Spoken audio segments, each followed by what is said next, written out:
Dr. Jefferson Marim, por gentileza. Boa tarde novamente a todos, dessa feita de maneira formal.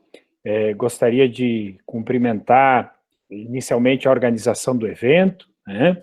Sempre importante referir os professores Ayrton, professor Clóvis, professora Fernanda e o professor Alexandre Altman, né? Que também é debatedor hoje. Ressaltar a importância dos discentes no evento também, né? É um evento organizado a 4, 8, né? Muitas mãos, e também tem tido a colaboração dos discentes, hoje representados pela nossa doutoranda, Sandrine Santos, que preside a mesa, né? Cumprimentar também os professores debatedores, professor Adiro Baldo Reck, nosso patrimônio do PPG, né, que trabalha aí com direito urbanístico ambiental há mais de 100 anos, não, professor Adiro? Não tanto, né? Não tanto, mas é o nosso conselheiro, nosso professor mais experiente aí, e que tem gerado uma contribuição fundamental, não só para a academia, né, mas também para cidades, porque existe aí uma efetiva participação nos planos diretores, inclusive os da região turística de Gramado e Canela.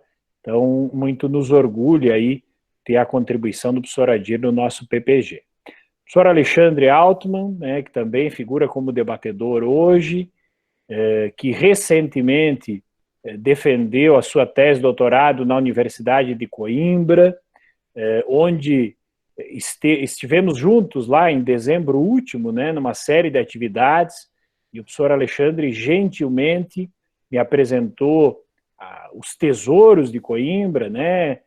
Foi uma estada muito agradável, muito produtiva, onde construímos laços seguramente eternos e que estão frutificando, tanto que teremos aí na semana que vem uma live com a professora Alexandra Aragão, um dos grandes expoentes, né, da língua portuguesa na área do direito ambiental. Então, também é uma satisfação poder contar, professor, com a sua colaboração. Cumprimentar os nossos discentes, né, e todos os participantes da live. E, por fim, de uma forma muito especial, agradecer o convite, né, por ter aceitado o convite, a doutora Annelise, que realmente tem uma trajetória destacada na área do direito ambiental em duas facetas, né? Seja do ponto de vista acadêmico, com produção de trabalhos importantes e de referências para o direito ambiental, como de maneira pragmática, né, na sua atuação perante o Ministério Público. Então, não é fácil aliar isso, né, doutora Annelise? Eu procuro, de alguma maneira, seguir as duas trajetórias também na vida acadêmica e no exercício da advocacia, agora com essa caliça da coordenação, que é algo que nos absorve também, mas nos dá alegrias como esse momento. Então, para nós é uma satisfação enorme tê-la aqui, pela importância que tem, por essa luta em prol do direito ambiental, penso que podemos chamar assim, né? E uma luta que não tem sido de muitas glórias no período recente, né? Muito mais de mordaças, né? De tentativas de boicotes, isso é com um certo lamento que se diz. E além disso, né, está aí junto com outros expoentes do direito ambiental numa instituição que particularmente prezo muito, que é o Planeta Verde, e já estamos articulando uma efetiva aproximação com vistas a identificar o que a Universidade de Caxias do Sul pode contribuir, o que o programa de pós-graduação pode oferecer, né? Porque efetivamente acho que temos um microfone aberto, né? Aí, ok, perfeito. Então, continuando, né? A ideia é nós arquitetarmos uma aproximação qualificada e que, de parte a parte, possamos gerar parcerias efetivas, né? Porque trata-se de uma instituição da maior importância no cenário nacional e internacional em termos de questões ambientais. Então, doutora Annelise, sinta-se abraçada virtualmente, né? Estamos aqui num novo momento, nos adaptando, nos ressignificando, né? Mas, de alguma forma, podemos debater, né? Trocar aí ideias diferentemente do que usualmente acontece, mas não há dúvida que essa pandemia, que gera muita tristeza, né, de alguma forma vai acelerar esse processo de comunicação virtual, que não tem o afeto, né, oriundo das relações presenciais, mas que permite, sim, que possamos debater aí, trocar experiência. Então, sinta-se muito bem-vinda à Universidade de Caxias do Sul, façamos votos que possamos aprofundar nossas parcerias, seja por meio do seu trabalho, repiso de vital importância, seja através da instituição que participas, que é o Planeta Verde. Bom, boa tarde, então, a todos. Para mim é uma alegria muito grande participar desse evento, dessa semana acadêmica. Como eu disse no início, ainda informalmente, eu me sinto muito afinizada com a Universidade de Caxias do Sul, onde tive a felicidade de conviver durante o tempo que eu cursei o mestrado, que era sediado em Caxias do Sul, né? Então, para mim foi muito bom o contato, né? Eu já era promotora do meio ambiente em Caxias do Sul, então tive uma proximidade enorme com os professores da faculdade de engenharia, né? Eles fizeram muitas perícias para a gente, né? Eu aprendi muito em Caxias do Sul, então só tenho gratidão por essa cidade, por essa universidade, de modo que eu fiquei muito, muito contente quando a professora Fernanda me convidou para esse evento. Queria saudar com muito carinho também, então, o professor Adir, o professor Alexandre, o Alexandre que eu já conheço há vários anos, né, acompanho a trajetória acadêmica dele, tenho muita admiração pelo trabalho dele, agora conhecendo o Jefferson pessoalmente, né, os alunos, então, eu fico realmente muito honrada em estar aqui com vocês hoje, né?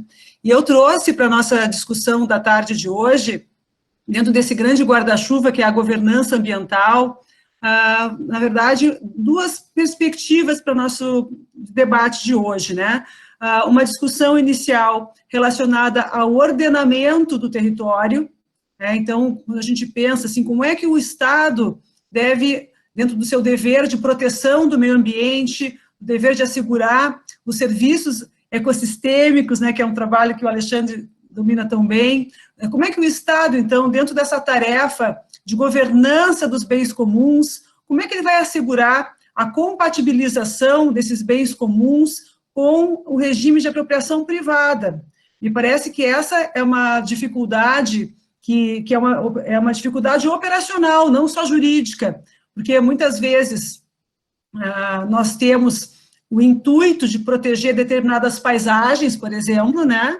Nós temos o intuito de proteger determinados biomas, mas esses biomas, embora eles tenham uma relevância territorial, né, eles têm uma leitura que é feita a partir do território, né, eles são objetos de propriedade privada. E o Estado, então, fica naquele dilema. Vai criar uma unidade de conservação para ter uma enorme proteção territorial desses biomas, ou ele vai ter que compatibilizar, de alguma forma, a proteção desses territórios com a propriedade privada.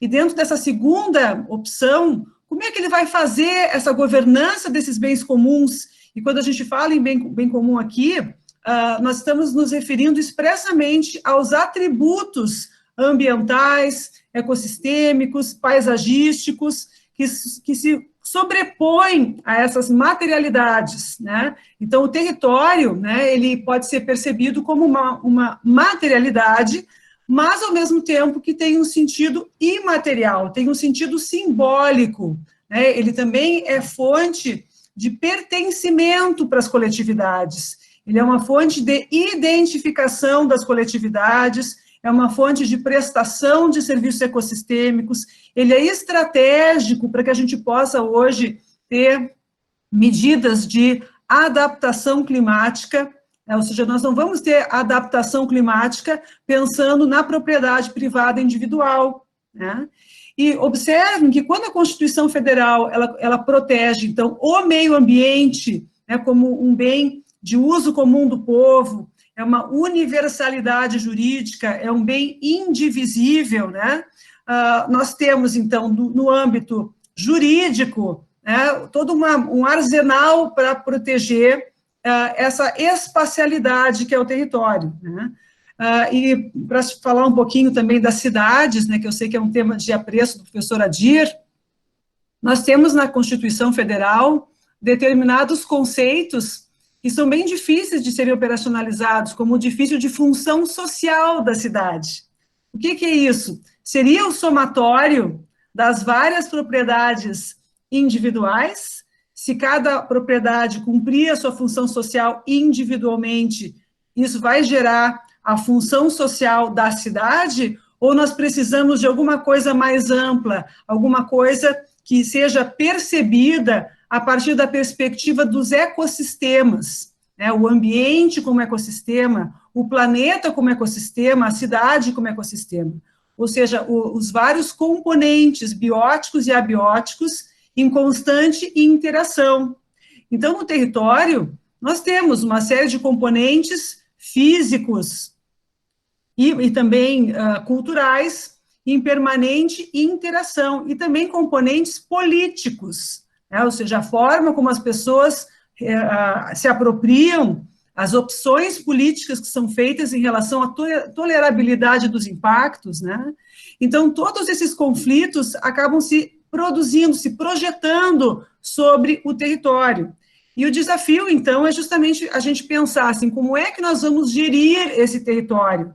A partir de que instrumentos, a partir de que mecanismos, né?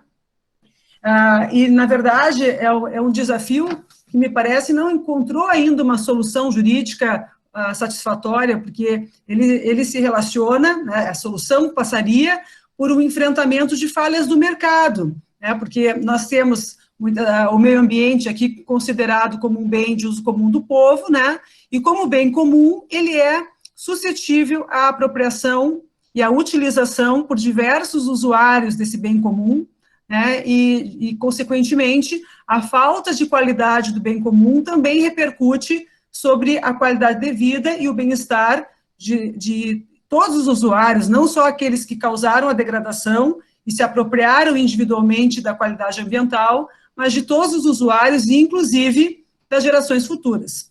Então, o primeiro ponto que eu queria chamar a atenção é justamente a relevância do ordenamento territorial. O ordenamento territorial em múltiplas escalas, né?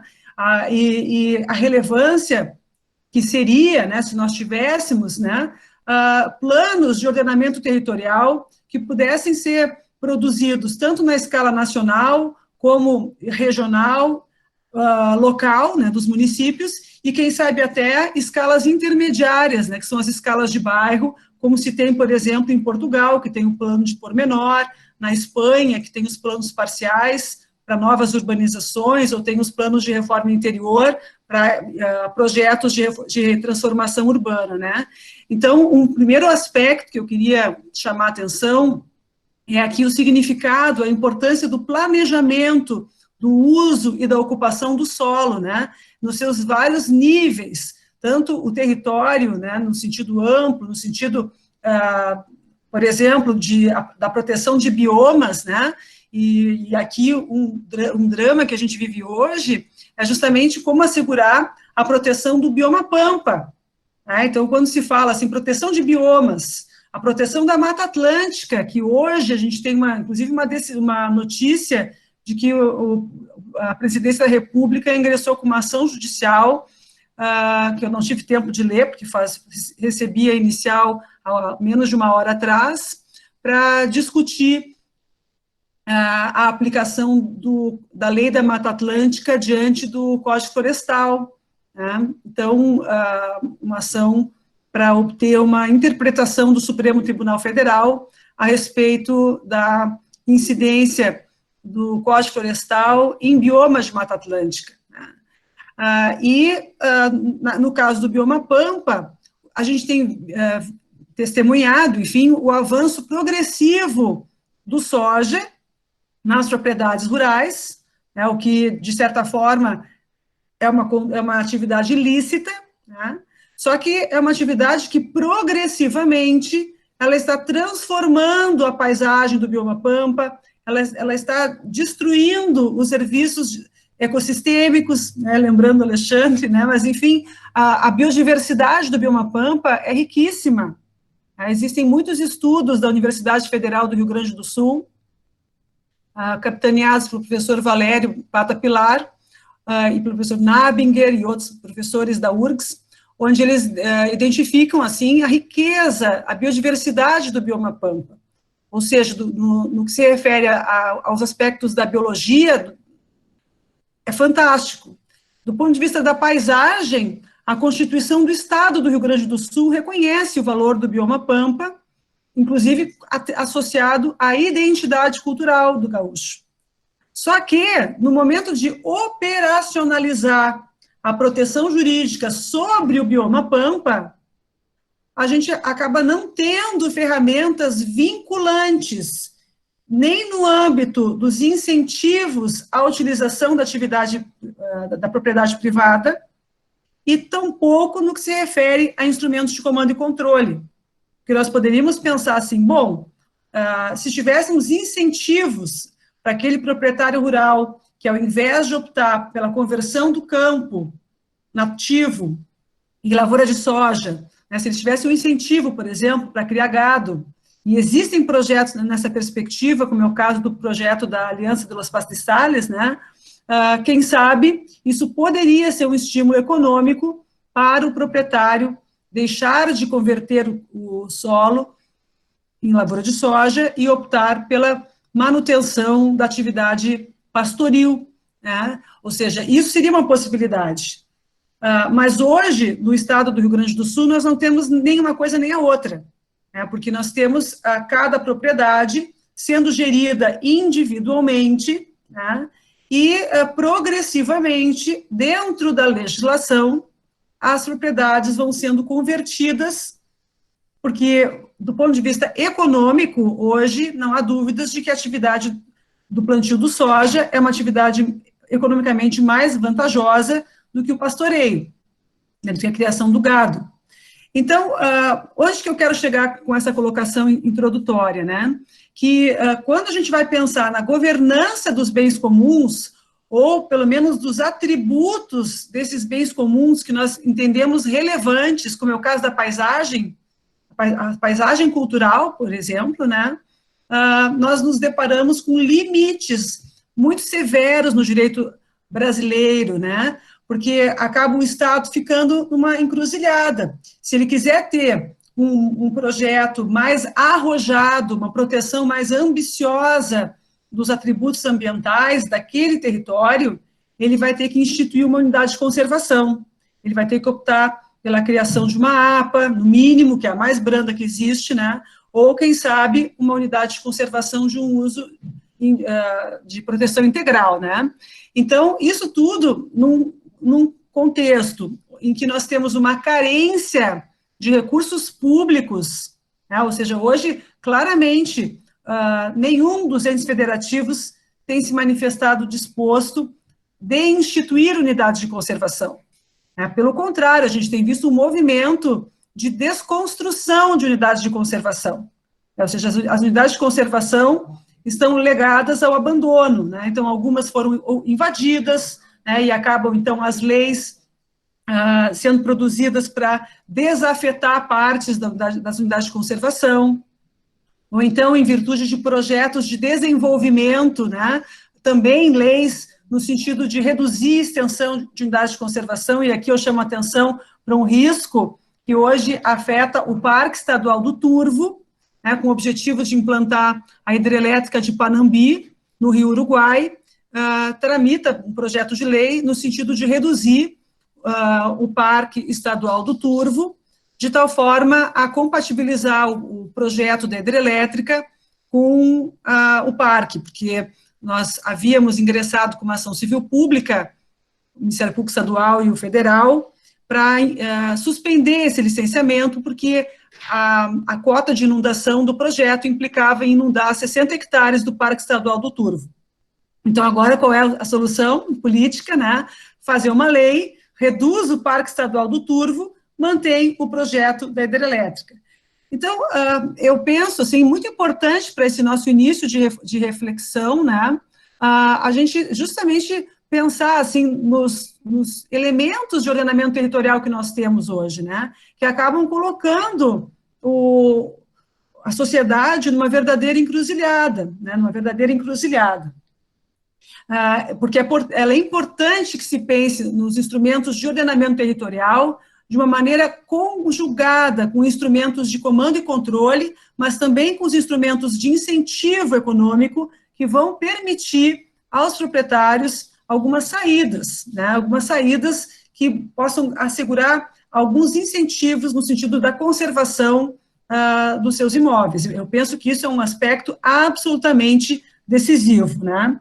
E se nós formos, por exemplo, também, voltando agora para o espaço das cidades, né, o drama que são as áreas de preservação permanente urbanas, porque elas também são pensadas na escala do lote, na escala da propriedade, né, e eu mesma, como promotora de justiça, já tive muitos casos, assim, tormentosos, de o batalhão de polícia ambiental autuar alguns proprietários em virtude de ocupações irregulares em APP, mas não todos. E aí, quando a gente se deparava com a realidade concreta, enfim, a gente ia ao local para ver o que tinha acontecido, nós reparávamos que a propriedade autuada era apenas mais uma num contexto muito antropizado, onde as funções ecossistêmicas daquela área de preservação permanente já estavam bastante descaracterizadas. Então, quando se pensa em tudo que é novo e interessante, assim, inclusive à luz dessa perspectiva de adaptação a mudanças climáticas, como seria o caso, por exemplo, de implantação de infraestruturas verdes, né, que hoje é um assunto assim super importante, né? Os países todos discutem muito isso, né? Soluções baseadas na natureza, infraestruturas verdes, né? Existe um consenso no sentido de que as cidades precisam ser adaptadas às demandas das mudanças climáticas, né? Precisam ser resilientes para o enfrentamento de desastres, precisam ser resilientes para dar conta do efeito de ilhas de calor. Então, tudo isso que a gente estuda, né, no que se refere a medidas de adaptação climática, elas dialogam com uma necessidade profunda de ordenamento territorial. O Estado tem que ter mecanismos de olhar para o território como um todo. Ele nunca vai ter condições de fazer nada relevante se ele tiver que pensar exclusivamente na escala da propriedade individual, né? Então, me parece que essa é uma problemática bastante séria. Eu, atualmente, nos meus estudos de doutorado em planejamento urbano e regional, lá no Propur da URGS, eu tenho estudado muito, assim, as escalas intermediárias de planejamento, né? Tenho me debruçado muito, assim, sobre os instrumentos de planejamento, assim, que são utilizados na Espanha e em Portugal, e que eles têm a virtude de olhar para o projeto urbano de uma maneira mais ampla, ou seja, ao invés de focar exclusivamente naquele projeto individual, onde tem um lote, né, que vai ser licenciado individualmente, a tendência é de se utilizar para o espaço como um todo, inserido esse projeto urbano num polígono territorial mais amplo, né, ou seja, uma escala intermediária, né, que em Portugal eles têm lá o plano de pormenor, e na Espanha eles têm o plano parcial, que é quando se trata de um novo empreendimento, uma nova urbanização, ou seja, uma ampliação de perímetro urbano, ou tem o plano de reforma interior, que é para operacionalizar grandes transformações urbanísticas.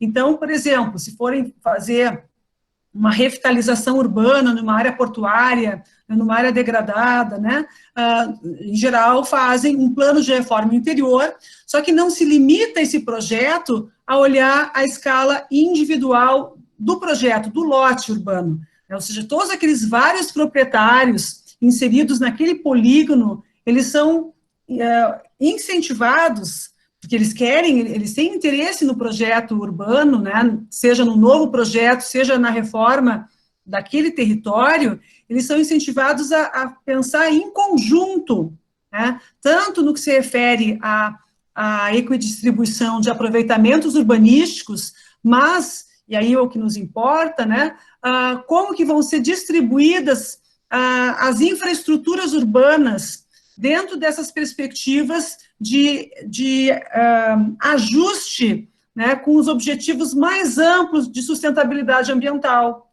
Então, por exemplo, em Barcelona, a gente verifica vários bairros sendo objeto de implantação de áreas verdes, várias áreas sendo renaturalizadas, mas dentro desses projetos mais amplos, são projetos inseridos em planos parciais, planos de reforma interior, onde a perspectiva foi ampliada, né?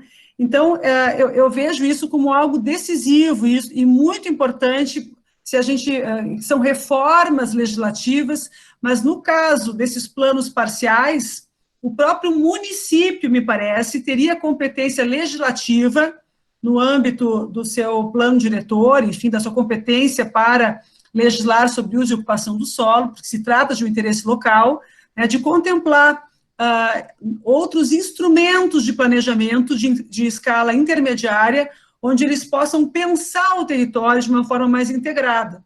Porque o que não é visto, né, e aqui eu falei um pouco das cidades, porque a gente vive em cidades, é mais fácil de sofrer na pele as externalidades, né, vocês pensem, quando se tem uma concentração de polos geradores de tráfego, né?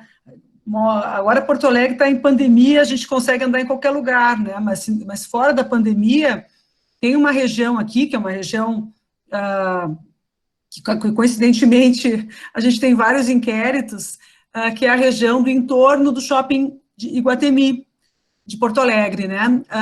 Esse terreno, assim, esse grande polígono, né, que é uma grande macrozona, conforme o plano diretor municipal, ele foi pensado como uma macrozona, né, mas não no sentido de criar vinculações, não no sentido de pensar num planejamento integrado. A perspectiva continuou sendo a do projeto individual. Então, o que a gente já está vivendo aqui em Porto Alegre? Um estrangulamento do tráfego fenomenal, porque veio o Shopping Iguatemi, depois veio agora em 2000 e pouco a Unicinos, aí depois o Shopping Iguatemi precisou ser ampliado, né, aí o Shopping Bourbon Country, né, aí, enfim, nós temos mais ou menos uns 4 ou 5 grandes polos geradores de tráfego, sem que a infraestrutura tenha sido alterada. Cada empreendimento, no seu licenciamento individual, alguns com estudo de impacto ambiental, outros sem nenhum, porque, na verdade, no caso de alguns ajustes, por exemplo, o Colégio Anchieta, não fez estudo de impacto ambiental, é uma escola antiquíssima, né, mas ela teve uma ampliação. Então, do ponto de vista do funcionamento da mobilidade dessa cidade, né, houve um acréscimo de possíveis usuários ali. Mas não foi feito um estudo integrado, abrangente, considerando o efeito cumulativo e sinérgico entre esses vários polos geradores de tráfego. Porque a cidade não pensa dessa forma, a cidade não trabalha dessa forma, por vários fatores, a começar pela questão do custo. Quem pagaria um estudo de tráfego integrado que beneficiasse 5 empreendedores diferentes? Lá na Espanha, em Portugal, como tem o plano de pormenor, esse plano de pormenor, ele é atrelado a um relatório ambiental, ou seja, os proprietários precisam fazer, inseridos no mesmo polígono, eles têm que dar conta de como essa infraestrutura vai ser ajustada às novas demandas do projeto urbano.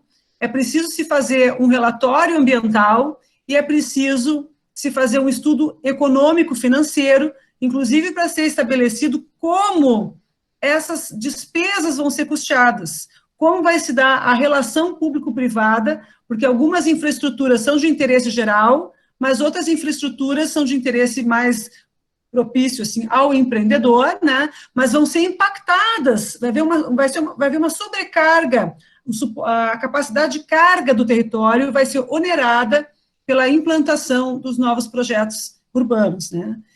Então, eu estou fazendo esse jogo, né, trabalhando um pouco do campo, um pouco da cidade, né, para vocês verem que, na verdade, a gente está diante de um problema generalizado, né, porque na questão do Pampa, e aí voltando para a região mais campestre, é muito semelhante o que acontece. E para vocês terem uma ideia de quão difícil é a governança desses bens comuns, né, a cidade, aqui eu estava falando das vias, né, dos logradouros, das vias, a mobilidade. No campo, a questão da paisagem é muito evidenciada como objeto de degradação.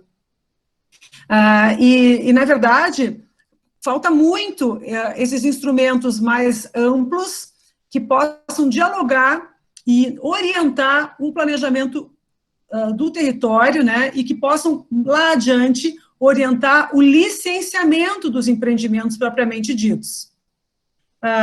Eu tenho aqui uns mapas para colocar, não sei se eu vou conseguir, eu acabei convertendo em PDF a minha apresentação, que eu acho que ela fica mais leve, que eu queria mostrar aqui para vocês.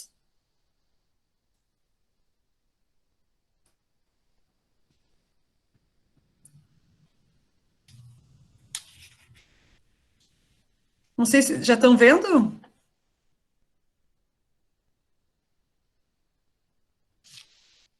Não sei se já estão vendo a apresentação, Sandrine. Iniciou, mas ainda não apareceu, doutora. Está só uma tela escura. Pois é. Não sei se eu vou conseguir apresentar, sabe? Vamos, talvez, não sei se já apareceu ali a opção de compartilhar tela. Já, Já, né? aqui diz que está apresentando para todos, parar a apresentação. Demora um pouco. Eu acho que ele demora uns instantes aí. Agora apareceu. Vamos ver. Apareceu o quê? Um arquivo em O Word. PDF? Não, um Word. Não, era para aparecer o PDF. Deixa eu ver uma coisa. Ainda não. Espera aí, vou fazer outra coisa aqui. Está mostrando a tela toda. Quando ficar, se a tela ficar ocupando a tela toda, se o arquivo ocupar a tela toda, daí nós enxergamos. Agora isso. Deu. Deu? Sério? Estão vendo? Agora eu não vejo mais ninguém aí, então eu preciso que vocês me digam. Tá para ver bem. Estamos vendo e ouvindo bem. Tá bem. Então, vocês vão me dando o feedback aí. Então, eu queria mostrar para vocês aqui, né, justamente o trabalho do Ministério do Meio Ambiente, né, em relação às áreas prioritárias do bioma Pampa. Esse é um trabalho que foi feito em relação a vários biomas e todos eles resultaram nesses mapas. Só que esses mapas, eles não vinculam simplesmente o Estado, né? Não vinculam nenhum nível de governança, né? Então, hoje a gente tem dados científicos mostrando a relevância, né, da proteção de determinadas áreas localizadas no Pampa, assim como na Mata Atlântica, assim como no Cerrado, porque o Ministério do Meio Ambiente, ele produziu esses estudos com muitas organizações participando, enfim, foram produzidos esses mapas e, infelizmente, eles são carentes de vinculação. Então, esse é um aspecto, assim, que isso teria que chegar em algum nível de governança, teria que ser objeto de uma legislação, né? Hoje, nós temos o Código Estadual do Meio Ambiente, que foi revisado, né? Existe ali uma notícia de preservação do bioma Pampa, mas faltam absolutamente os instrumentos de preservação. Pelo contrário, né, o novo Código Estadual do Meio Ambiente, ele ameaça muito o bioma pampa, na medida em que ele permite, na verdade, ele caracteriza as áreas consolidadas, né? Ele trata das áreas remanescentes de vegetação nativa e trata das áreas consolidadas. E ao referir as áreas remanescentes, ele qualifica essas áreas como áreas que nunca tiveram ocupação antrópica. E, evidentemente, a atividade de pastoreio, ela envolve ocupação antrópica. Ou seja, automaticamente, essas áreas seriam tratadas como áreas rurais consolidadas e ficam dispensadas de terem reserva legal, né? Então, vejam que, ao mesmo tempo em que o Código ele aponta para a importância do bioma pampa, que é protegido na Constituição do Estado do Rio Grande do Sul, na prática, ele acaba chancelando a dispensa da reserva legal do bioma pampa, ao trazer um conceito restritivo de remanescente de vegetação nativa, né, e no sentido de destacar que as áreas rurais consolidadas são aquelas áreas onde houve supressão da vegetação nativa. Então, a gente vive realmente uma situação muito contraditória e que enfraquece qualquer tentativa de governança em relação ao território, né? Então, organizando um pouco mais a apresentação, é importante salientar a relevância do planejamento territorial, porque ele vai ter o condão de conformar o direito de propriedade, né? E aqui eu falei do plano diretor, do plano parcial, do plano de reforma interior, né? Mas também a figura do zoneamento, né? No âmbito do Rio Grande do Sul, a gente tem algumas experiências importantes em relação ao zoneamento, né? Atualmente encontra-se ainda em andamento o zoneamento ecológico do Estado, que ainda não foi concluído, né? Paralisou, na verdade. Mas nós temos alguns zoneamentos que foram produzidos por iniciativa da FEPAM, e, sobretudo, um que foi feito pela SEMA, que é o zoneamento da atividade de silvicultura, né, que são esforços no sentido de produzir alguma coerência na leitura territorial, né, no sentido de garantir alguma harmonia na utilização das propriedades localizadas numa determinada unidade de paisagem, né? Porque, realmente, o ordenamento territorial, ele vai ter um condão regulatório das externalidades negativas, ele vai ter o condão de orientar o licenciamento ambiental e a gestão. Por exemplo, no caso do zoneamento para a atividade de silvicultura, que foi feito pela Secretaria Estadual do Meio Ambiente, lá pelos anos 2000, 2005, a lógica foi limitar o percentual de áreas plantadas com espécies de eucaliptos e acácia, né, por unidades de paisagem. Então, à medida em que as unidades de paisagem vão ficando saturadas, o licenciamento de novos plantios começa a ser inviabilizado, né? Então, é um instrumento que procurou trabalhar com uma certa ordenação da atividade da silvicultura e que hoje orienta o licenciamento ambiental desses plantios. Outra experiência de zoneamento ecológico econômico que foi relevante, aqui feito pela FEPAM, foi o zoneamento para atividade eólica, tá? Que esse aqui é um instrumento bem interessante, porque ele, inclusive, norteia a elaboração de estudos prévios de impacto ambiental, ou seja, naquelas áreas que são mais vulneráveis do ponto de vista ecológico, o EIA-RIMA é obrigatório, né, e quem sabe até já se anuncia ali mesmo a inviabilidade, né, porque esse zoneamento ele também demarcou as áreas impróprias para atividade eólica, mas ele também coloca as áreas que são vulneráveis, que podem ser feitas, né, o licenciamento pode ser feito, inclusive, com um relatório ambiental simplificado. Então, essa leitura ampla do território, ela tem uma virtualidade, né, no sentido de permitir uma uniformidade no tratamento das várias propriedades inseridas naquele território, naquela zona, né, e isso é muito importante, tanto quando a gente pensa na conservação de bens naturais, de paisagens naturais, mas também quando a gente pensa na cidade, né, acaba sendo uma relevância muito grande pensar dessa forma. E isso nos remete para uma questão que eu julgo muito relevante também, que é a questão de como é que nós vamos avaliar esses planos, a partir de que elementos eles vão ser produzidos, né? Porque nós poderíamos pensar assim, bom, então vamos fazer um zoneamento, mas a partir do quê? Né? Quais vão ser os dados empíricos? Qual vai ser a metodologia? Como é que eles vão ser planejados? Como é que vão ser pensados? E aqui eu gostaria de apresentar um pouco, né, algumas palavras sobre a importância da avaliação ambiental estratégica, né? Assim como tem a avaliação ambiental integrada, que tem sido utilizada para empreendimentos hidrelétricos, né, a importância de nós termos instrumentos que avaliem o próprio planejamento, né?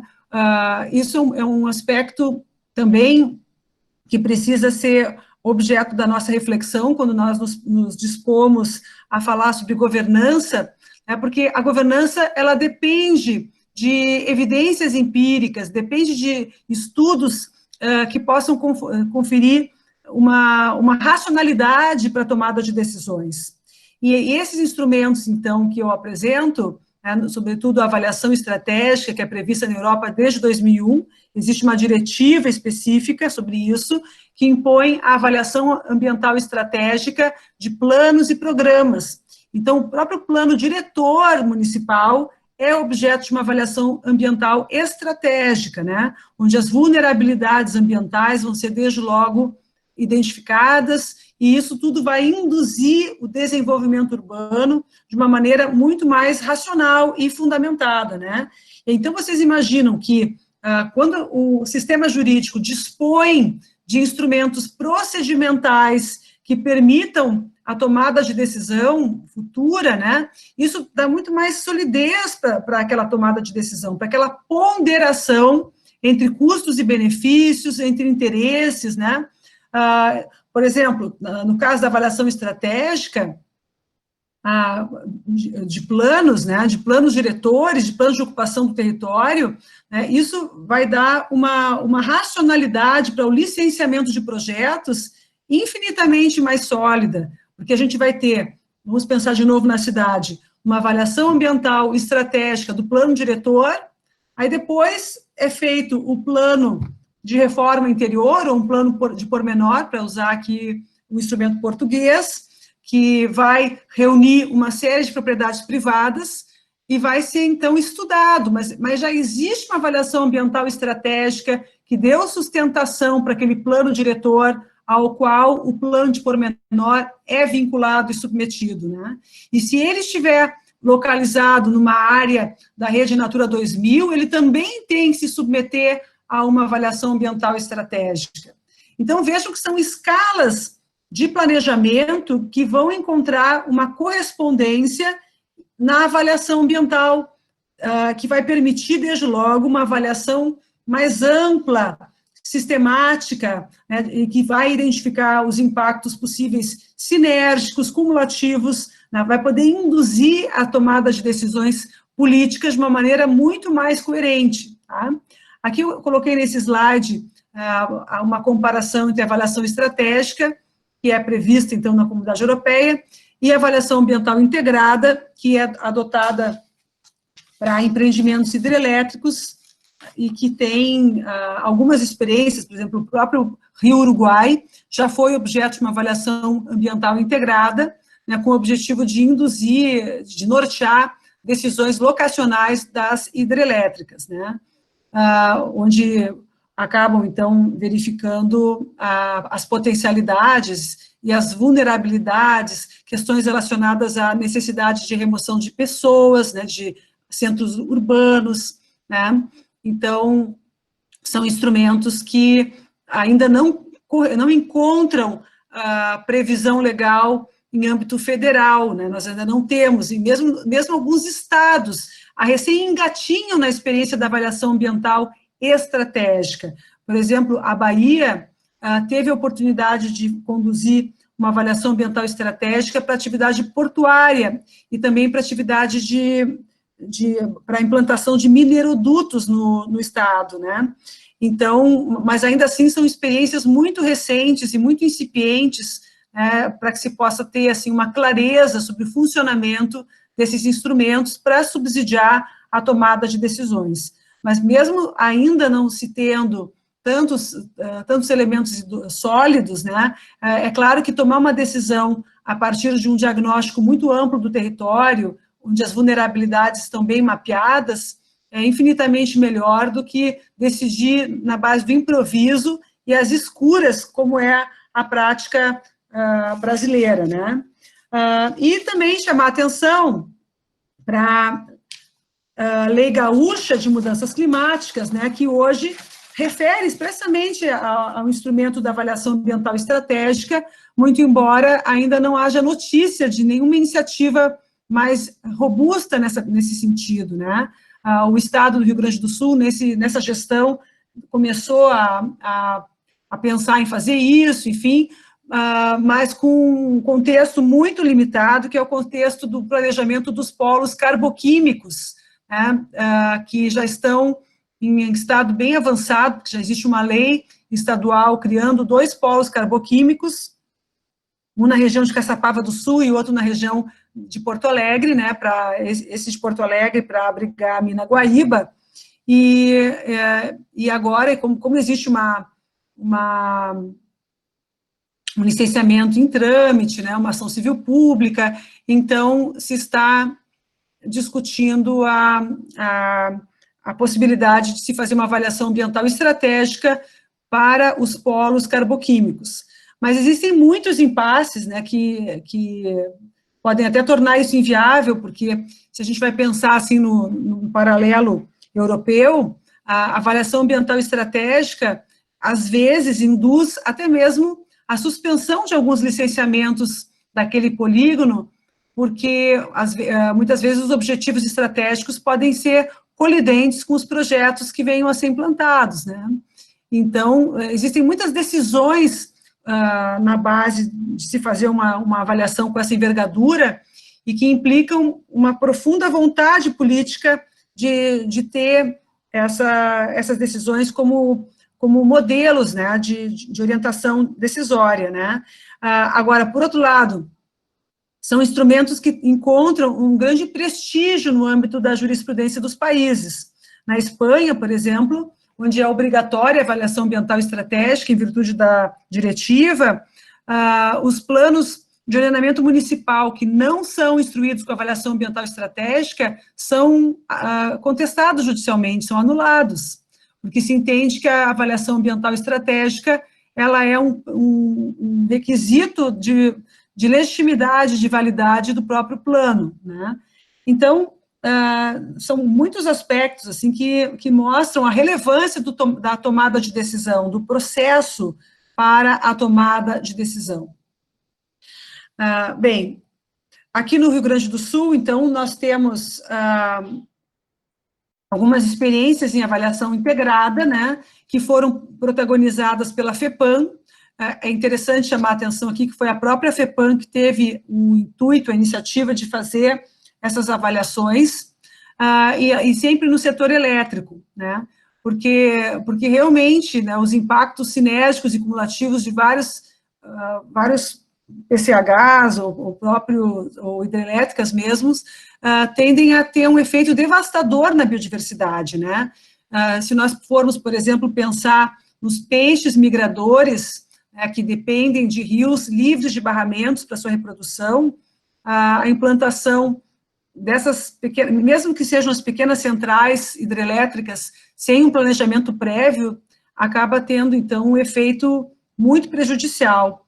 Então, em 2001, a FEPAM começou a produzir um diagnóstico ambiental da bacia do Taquari-Antas, para, com base nisso, poder direcionar os licenciamentos de aproveitamentos hidrelétricos. Depois, em 2004, a FEPAM, junto com a SEMA, fez uma análise das fragilidades ambientais da bacia hidrográfica dos rios Ijuí, Ibutuí, Piratini e Camaquã.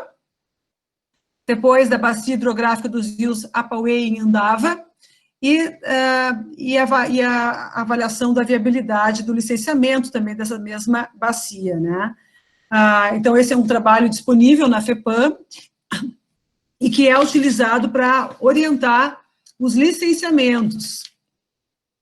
Em relação ao Taquari Antas, também foi feito em 2017 uma nota técnica, porque aqui era uma situação também bastante complexa, né? Porque nós estamos falando de um sistema, né? Na verdade, a ideia de um grande sistema ecológico, né? Todos eles interligados. E claro que muitas decisões do Estado acabam ficando vinculadas a decisões mais amplas que o IBAMA muitas vezes vai tomar quando licencia ou não as hidrelétricas no Rio Uruguai. Então, toda essa dinâmica de funcionamento das bacias hidrográficas, dos rios, dos peixes, enfim, tudo isso dependeria de um olhar verdadeiramente integrado sobre esses territórios, né? Então, aqui a gente teve um caso muito interessante de uma hidrelétrica e ela foi considerada inviável em virtude da perspectiva de implantação da hidrelétrica de Panambi, do Rio Uruguai. Então, foi uma PCH, na verdade, no Rio da Várzea, em que se considerou que, como o Rio Uruguai já estava praticamente loteado, né, várias hidrelétricas previstas, licenciadas pelo IBAMA, o Rio da Várzea era praticamente um dos últimos rios livres de barramento, e que, portanto, precisava ser mantido livre de barramento para que pudesse haver uma sobrevivência de espécies ameaçadas de extinção, como é o caso do dourado, né? Então, na época, a FEPAM, com base nesses estudos, e também com base num estudo que se chamou FRAG-Rio, entendeu de inviabilizar, né, o licenciamento da hidrelétrica do Rio da Várzea, né? Esse aqui é um mapa que mostra as áreas muito vulneráveis. As áreas em vermelho são áreas quase proibitivas para a implantação de pequenas centrais hidrelétricas, porque mostram a grande vulnerabilidade ambiental, e as áreas em laranjinha, aqui está uma cor meio esmaecida, são as áreas que, em tese, podem ser licenciadas desde que sejam feitos os estudos. Então, reparem, né, que como é importante a gente ter instrumentos que proporcionem uma leitura integrada do território, né? Ou seja, vocês imaginem se nós estivéssemos aqui ainda naquele esquema de pensar cada hidrelétrica ou cada PCH isoladamente, como se não tivesse nada que ver com a outra, né? E essa lógica, ela é uma lógica que, me parece, ela deve ser aplicada para a governança de todos os bens ambientais, né?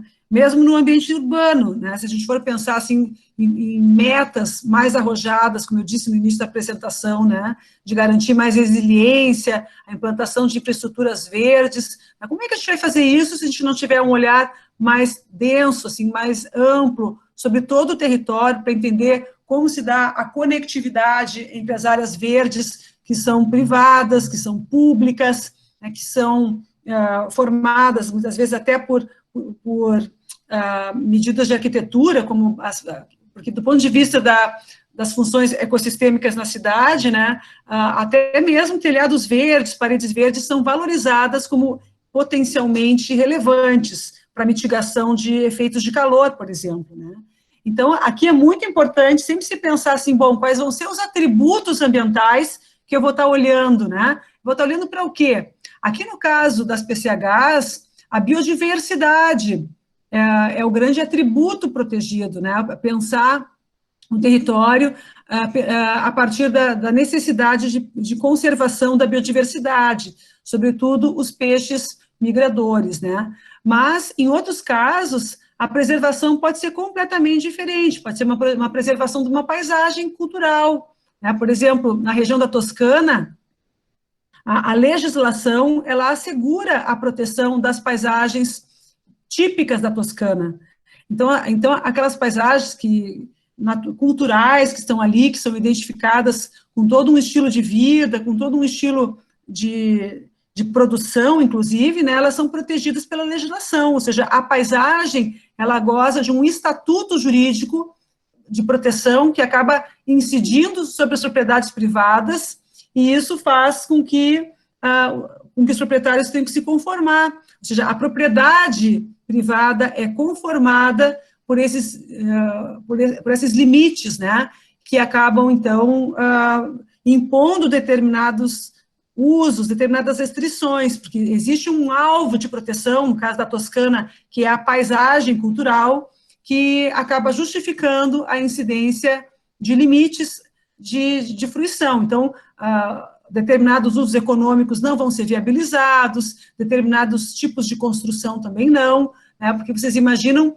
que impactante seria colocar um grande edifício, né, numa paisagem bucólica, né, da região lá da Toscana, né, geraria um impacto muito severo do ponto de vista da paisagem, e que para aquela região da Itália, em virtude de valor turístico, paisagístico, né, existe um valor econômico importante ali em virtude do turismo, e das atividades econômicas que também atraem o turismo, que dentro de uma grande avaliação estratégica de desenvolvimento territorial, acabam fazendo sentido, portanto, as restrições, né? Então, e aí eu queria também chamar a atenção para isso, né? Quando se fala em restrições, essas restrições elas têm que fazer sentido, elas têm que estar inseridas dentro de um contexto mais amplo de pensar sobre o território, né? No caso da Toscana, proteger a paisagem tem um sentido econômico muito importante, né? Associado ao turismo, como comentei, a indústria do vinho, que é riquíssima, que é mundialmente famosa, né? E que a destruição dessas culturas acabariam, então, gerando um prejuízo econômico muito significativo. Então, aqui no caso das hidrelétricas, como eu mencionei, o alvo de preservação tem sido a biodiversidade, né? E aqui eu trago, assim, vou passar bem rápido, né? Mas esse caso aqui, realmente valorizando, né, a avaliação técnica da FEPAM, né, mostrando, assim, da relevância de pensar o território a partir das restrições do nível de criticidade, né? Esse aqui é o caso que nós trabalhamos pela Promotoria do Meio Ambiente, onde ajuizamos uma ação em conjunto com o Ministério Público Federal para impedir a hidrelétrica de Panambi e Garabi, né, porque implicaria a inundação do Parque Estadual do Turvo, eliminando 60 hectares do parque pela inundação, e é esse caso que está agora ameaçado, né? Aqui o mapa da região, mostrando também que esse centro urbano de Porto Xavier seria inundado, né, inundado completamente, e aí vocês imaginam o impacto desse dano ambiental sobre a vida das pessoas, né, o impacto socioambiental, portanto, né, atingindo valores de existência, valores de identidade, as pessoas perderiam completamente as suas referências culturais, em prol da implantação da hidrelétrica, né? E o Parque Estadual do Turvo, que seria, então, fatalmente atingido em 60 hectares. O Salto do Turvo, ele não seria atingido, né? Mas hoje mesmo ele já é bastante ameaçado por uma hidrelétrica que tem nas imediações e que precisa modular o seu reservatório para que haja água no Salto do Turvo nos finais de semana. Então, eu chamo a atenção para isso, né, para que a gente observe, né, como esses bens ambientais acabam sendo mesmo alvos de tragédias, né? Quando Garrett Hardin fala da tragédia dos bens comuns, não é uma explicação que seja, assim, meramente retórica, né? Ele está falando de uma coisa muito séria, né? Porque o Salto do Turvo aqui, ele é um bem de uso comum do povo, né? Mas que, ao mesmo tempo, a hidrelétrica compete com ele, porque regula a água do Salto do Turvo, né? Então, tem dias em que a visitação turística é inviabilizada porque o rio não tem água suficiente. Então, isso mostra uma competição sobre os vários bens localizados sobre o mesmo território, e a regulação jurídica precisa dar conta disso, né? É papel do direito a regulação desses riscos, né? Aqui é a Frag Rio que a gente utilizou, né? PCHs do Rio da Várzea, né? Esse caso aqui é muito importante, porque como já existia uma licença prévia para a PCH do Rio da Várzea, o empreendedor ingressou com uma ação com o objetivo de liberar a restrição ambiental. A FEPAT voltou atrás na decisão de licenciar, justamente porque sobreveio o Frag Rio, e diante disso, houve, então, essa reviravolta, né?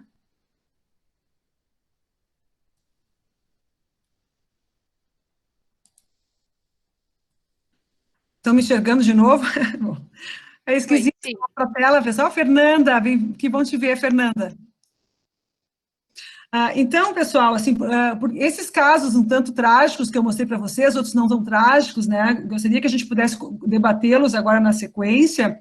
O que eles nos ensinam, o que eles mostram, né? Como é importante a gente ter uma leitura do território mais homogênea, que seja capaz de produzir uma integração desses vários componentes, um planejamento a partir das peculiaridades do território, né? E que, por sua vez, também seja instruído por uma avaliação desse planejamento, né? Porque hoje, como a gente não conta com essa ferramenta, todos os problemas acabam desembocando no licenciamento ambiental, né? Ou seja, tudo aquilo que não foi pensado, aquilo que não foi discutido, que não foi pensado, né, acaba sendo, então, alvo de questionamento judicial no licenciamento ambiental. É ali que se vai debater, né, como foi no caso ali que eu mostrei para vocês, do Rio da Várzea, do Rio Uruguai, né? No caso do bioma Pampa, né, a gente tem ações questionando determinados empreendimentos específicos, né? Acabam que os casos são tratados individualmente, né? Enquanto que uma gestão ambiental idônea, ela tinha que pensar o território como um todo, né? Os elementos integrados, bióticos, abióticos, os elementos econômicos, eles precisariam ser pensados de uma maneira integrada, né? E dentro daquela dúplice perspectiva, ou seja, o Estado, ao mesmo tempo que impondo restrições que possam assegurar a rigidez dos serviços ecossistêmicos, né, dos serviços ecológicos essenciais, enfim, ao mesmo tempo produzindo incentivos que o proprietário pudesse continuar retirando benefícios econômicos, porque, como eu disse no início da apresentação, né, é uma encruzilhada.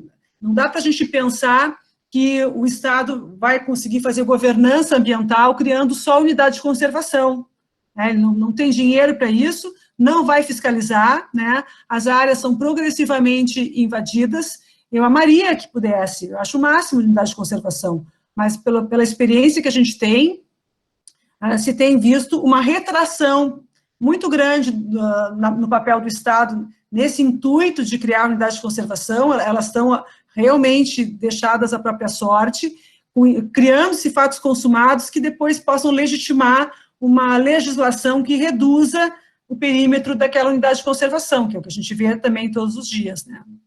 Então, eu fico por aqui, né? Agradeço muito essa oportunidade, né? Fico realmente muito feliz. Espero que a gente possa repetir essa experiência ao vivo daqui a um tempo, né? E que agora me coloco à disposição para a continuação dos trabalhos. Perfeito, doutora Annelise, nós lhe cumprimentamos e agradecemos pela riqueza da sua fala, pelas informações que nos traz. E, então, eu vou, neste momento, informar aqui que participam, neste momento, né, neste evento, como debatedores, o professor Dr. Adiro Baldurrec, que é o doutor em Direito pela Universidade Federal do Paraná, e é nosso professor do programa de pós-graduação em Direito da UX, e o professor Dr. Alexandre Altman, que é doutor em Direito pela Universidade de Coimbra, e professor do curso de graduação em Direito da UX também.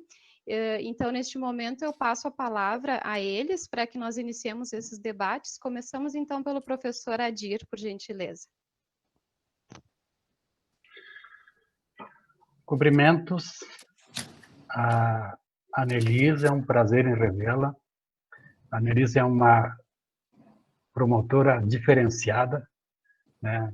Assim fosse todos os nossos promotores nesse nível, meus cumprimentos. pelo nível que você trabalha, pelo nível dos seus conhecimentos. Cumprimento ao professor Alckmin, ao professor Clóvis, que estão aqui presentes, e a Sandrine, que está coordenando os debates. Eu só vou fazer uma colocação bem rápida para não tomar muito tempo do pessoal. A minha curiosidade é a questão do zoneamento ecológico econômico. A senhora você colocou algumas questões sobre o zoneamento ecológico econômico, e eu tenho analisado, tenho acompanhado algumas coisas do zoneamento ecológico econômico, e o que a gente percebe, e para mim o zoneamento ecológico econômico é a chave da solução do planejamento do território do Rio Grande do Sul. E que, pelo que eu estou vendo, não vai acontecer isso. Não vai acontecer isso. Entrou uma música. Não vai acontecer isso exatamente porque, e essa é a opinião que eu gostaria de ouvir de você, porque ele está parecendo, na sua estruturação, mais um plano de diretrizes, mais um zoneamento com diretrizes, mas não um plano de zoneamento ecológico, que, na minha opinião, deveria ser um plano de zoneamento ecológico, e não um zoneamento com apenas colocação de diretrizes. Porque, senão, nós vamos ficar muito genérico, ele parece que não está descendo a execução, porque plano tem que ter executividade, e ele não está descendo a isso, né? E ele, por exemplo, ele trata dos bens ambientais, mas não trata dos bens materiais, como, por exemplo, a arquitetura, a cultura, as matrizes econômicas de cada zoneamento, né? Ele não trata dos bens materiais, portanto, e não trata dos bens imateriais, que são fundamentais, por exemplo, na questão do bioma pampa, a questão dos costumes, das tradições, da história, né, desses espaços. E aí, ele também deixa de tratar, para ir encerrando a minha questão, para ouvir a sua opinião, ele deixa de tratar a adequação obrigatória, e aí vem o problema da vinculação depois, dos municípios planejando todo o seu território, né, com base no zoneamento ecológico econômico. Porque aí nós amarraríamos nas questões locais, e aí nós começaríamos a ter um plano efetivo de execução a nível estadual e a nível municipal. Não sei qual é a sua opinião sobre isso. Eu concordo, professora Gira, inteiramente, né? Quanto ao esses zoneamentos que eu mostrei para vocês são zoneamentos bem parciais, eles têm alvos muito específicos em algumas atividades e que partiram da demanda do órgão ambiental para subsidiar as decisões do órgão ambiental, né? Mas eu tenho uma opinião muito crítica em relação ao Estado nessa questão, que eu realmente acho que o zoneamento que vai ser feito, que está em andamento, o zoneamento ecológico econômico, desde o governo passado, né? Eu penso que o Estado não quer se autovincular a nenhum planejamento que seja, assim, mais dirigente, mais firme, né? Se a gente for ver essas escalas, como o senhor coloca, né, de vinculação para os municípios, né, isso tem sido um problema muito sério. Se a gente vai ver o próprio plano previsto no Estatuto da Metrópole, né, até hoje a gente não conseguiu ter os planos metropolitanos, né, e, por exemplo, se a gente for pensar em governança de bacia hidrográfica, que deve ter sido tratado pela Ximena, né, que é a governança de risco hidrológico, por exemplo, a gente precisaria muito ter um plano supramunicipal que pudesse estabelecer regras claras quanto a construções, porque o empreendimento num canto pode transferir inundação para o outro, né? E isso tem que ser pensado numa escala supramunicipal, só que não existe nenhuma iniciativa no estado do Rio Grande do Sul no que se refere à elaboração do plano metropolitano, né? E aí o que acontece? Isso tudo vai gerando um ambiente de muito conflito, né? Muito conflito, né? E aí nós tivemos uma experiência de judicialização no plano da silvicultura, tá? Que era justamente por isso que o senhor colocou agora, né? O plano da silvicultura, ele foi feito primeiro pela Fundação Zoobotânica, e ele era um plano bem mais regulador, né? Ele tinha limites muito mais claros em relação a percentuais de permissão de plantio de eucaliptos por unidade de paisagem. E aí, quando ele foi para o CONSEMA, as restrições que tinham sido colocadas pela Fundação foram retiradas. Aí nós entramos com uma ação civil pública e anulamos aquele zoneamento. Porque o nosso argumento foi exatamente isso que o senhor disse, ou seja, o zoneamento ele tem que ter condições de ser executado, ele tem que ter condições de se ter parâmetros de aplicação, né? Ganhamos a ação civil pública, né?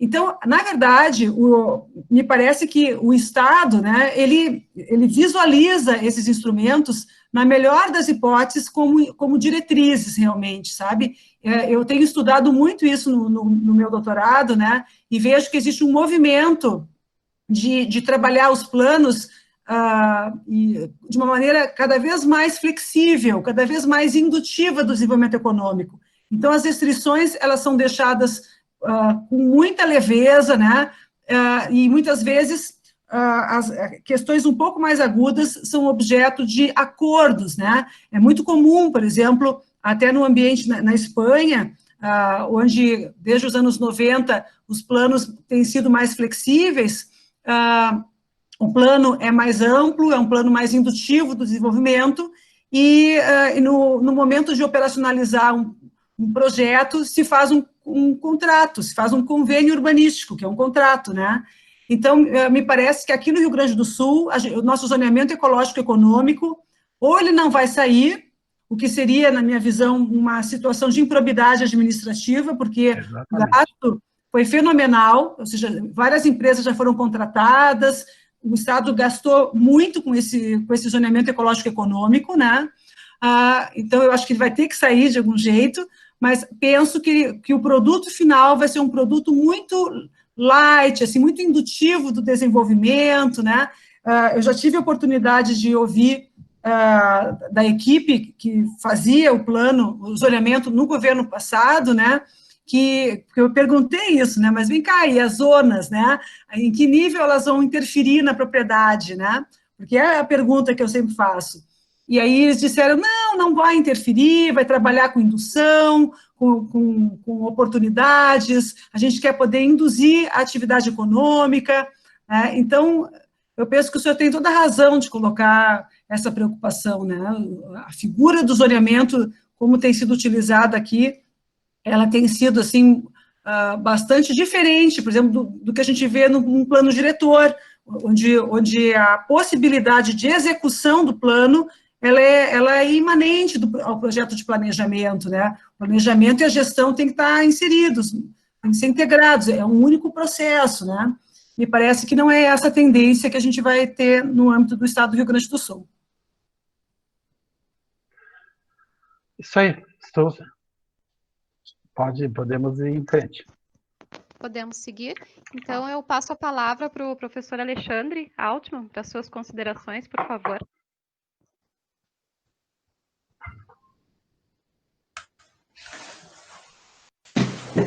Boa tarde, gostaria de cumprimentar a palestrante de hoje, doutora Annelise, os demais colegas, professora Adir, professor Clóvis, professora Fernanda, professora Ayrton.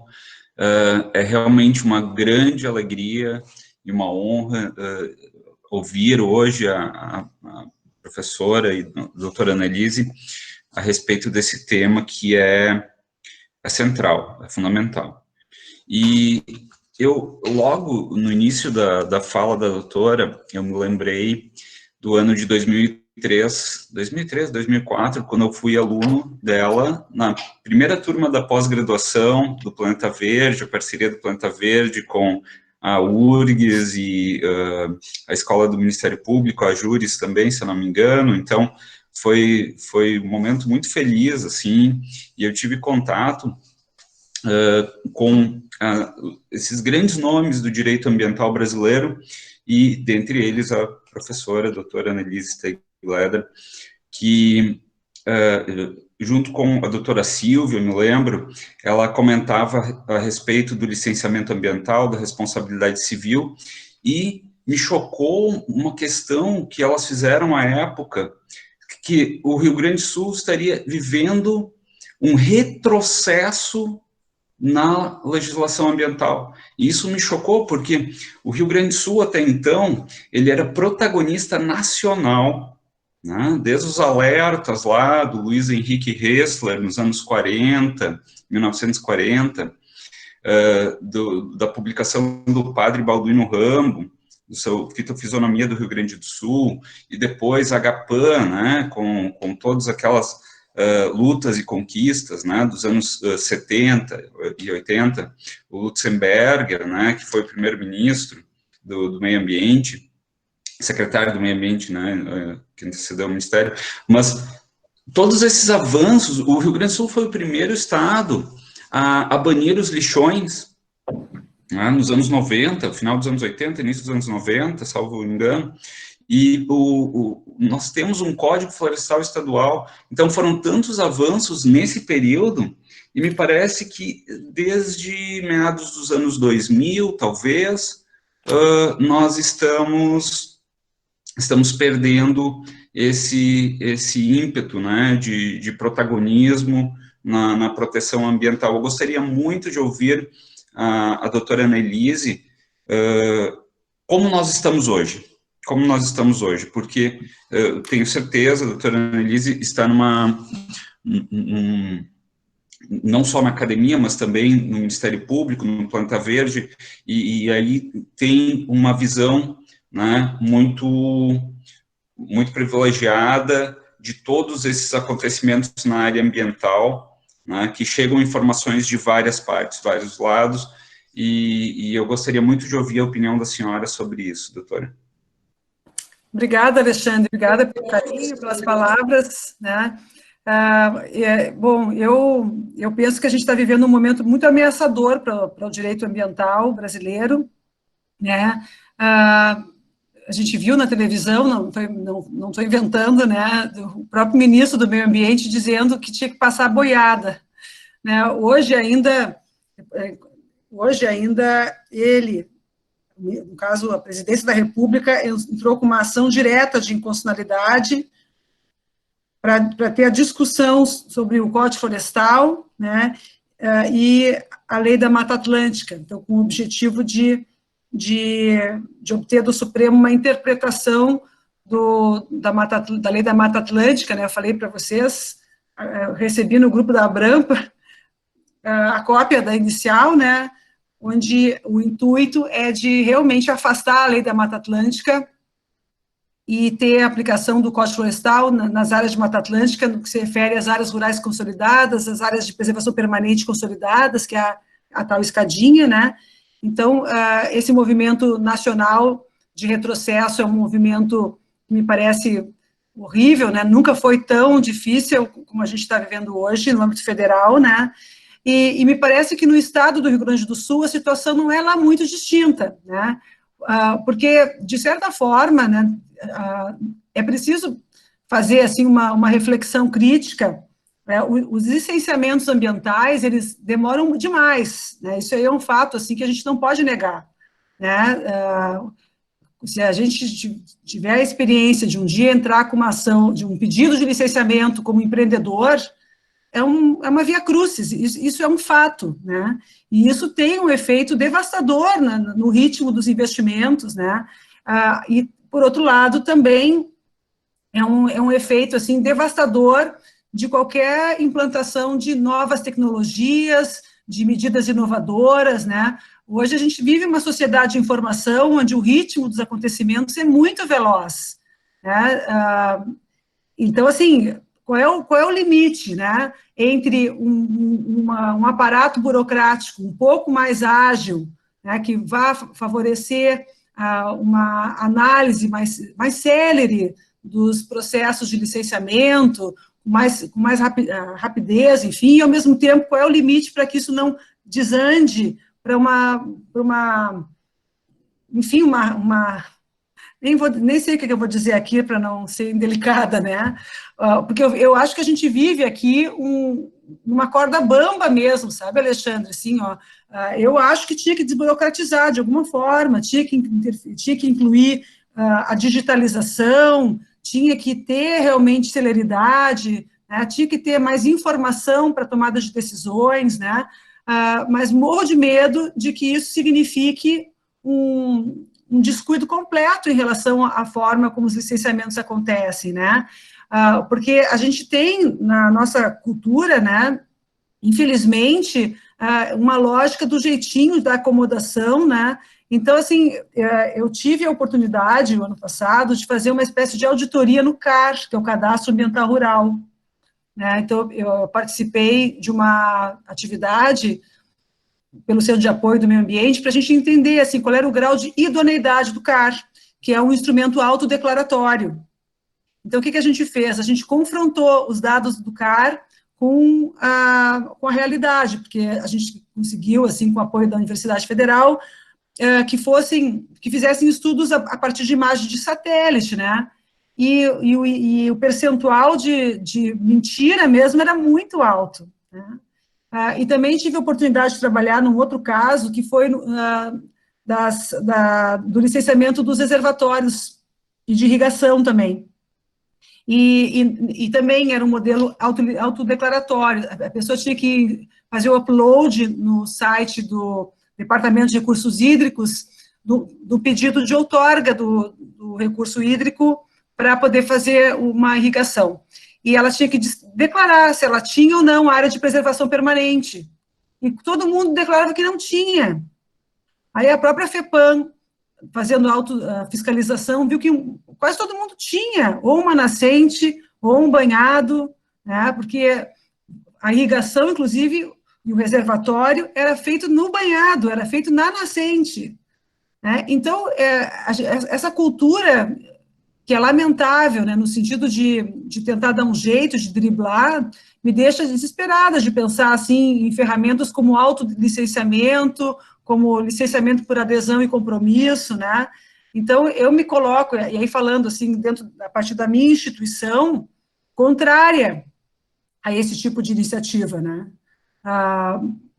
Mas muito ressabiada, embora, como pesquisadora, eu pudesse dizer que é uma iniciativa interessante, né? Só que ela seria interessante se ela viesse conjugada com instrumentos de fiscalização, né, com instrumentos de planejamento, onde se pudesse utilizar tecnologias da informação, né, imagens de satélite, onde o licenciamento, mesmo que fosse flexibilizado, ele pudesse ser acompanhado de um programa consistente de monitoramento, né, e infelizmente, eu acho que a gente não vai ter isso, né, ou seja, a gente não tem nem o programa de regularização ambiental implantado ainda, né, e o Estado, no Código Estadual do Meio Ambiente, já está falando em regulamentar via portaria.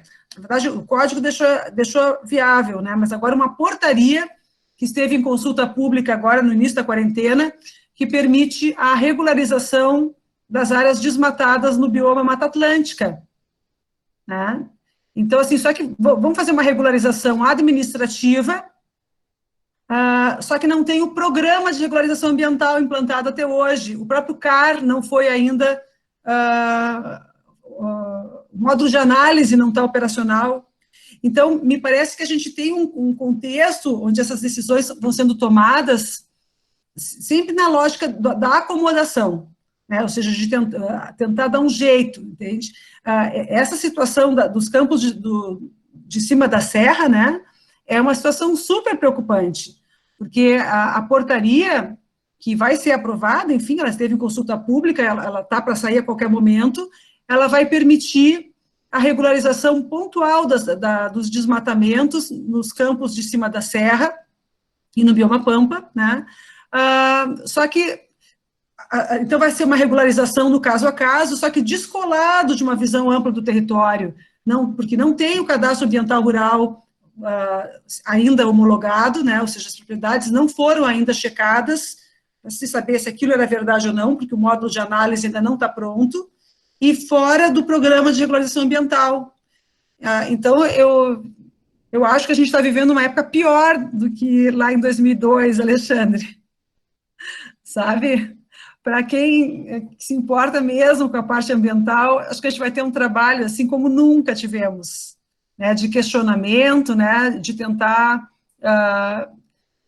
buscar assim alguma racionalidade nisso, né?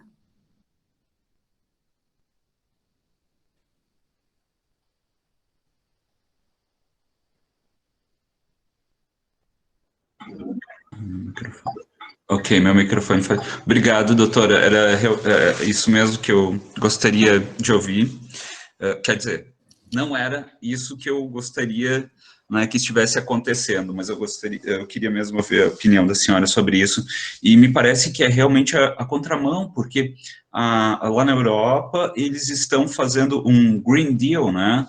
Um acordo verde, um grande acordo político para que o bloco, então, número 1, descarbonize a economia até 2050, o que já é uma coisa fantástica, e 2, valorize os ecossistemas e a biodiversidade que prestam os serviços ecossistêmicos, né? Então, eles estão mapeando, eles já têm todos os serviços ecossistêmicos mapeados, ou seja, seria como nós termos o CAR e utilizarmos todos esses dados do CAR, dizendo, olha, onde nós temos a provisão de serviços ecossistêmicos. Eles já têm isso.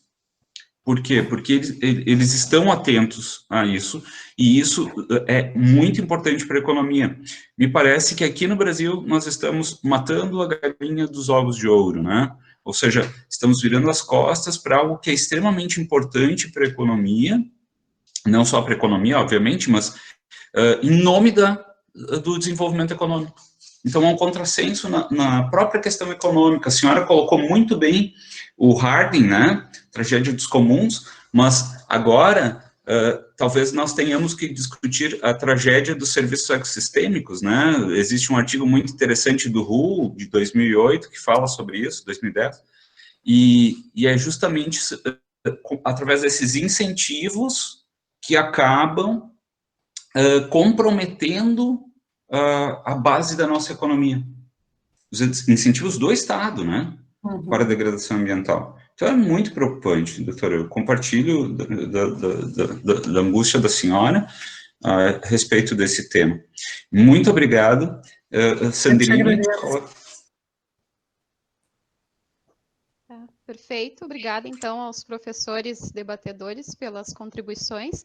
Eu gostaria de verificar se a aluna Luana está na sala ainda. Ela nos encaminhou uma pergunta pelo chat, se ela gostaria de fazer diretamente a palestrante, então, a pergunta.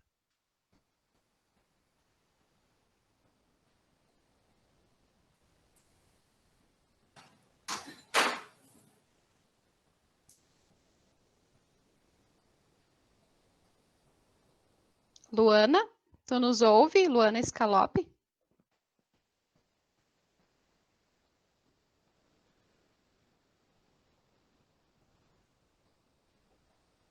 Perfeito, então nós vamos fazer a leitura aqui ela tem a situação técnica ali, não vai ligar o microfone, nós vamos fazer a pergunta para a doutora Annelise, então.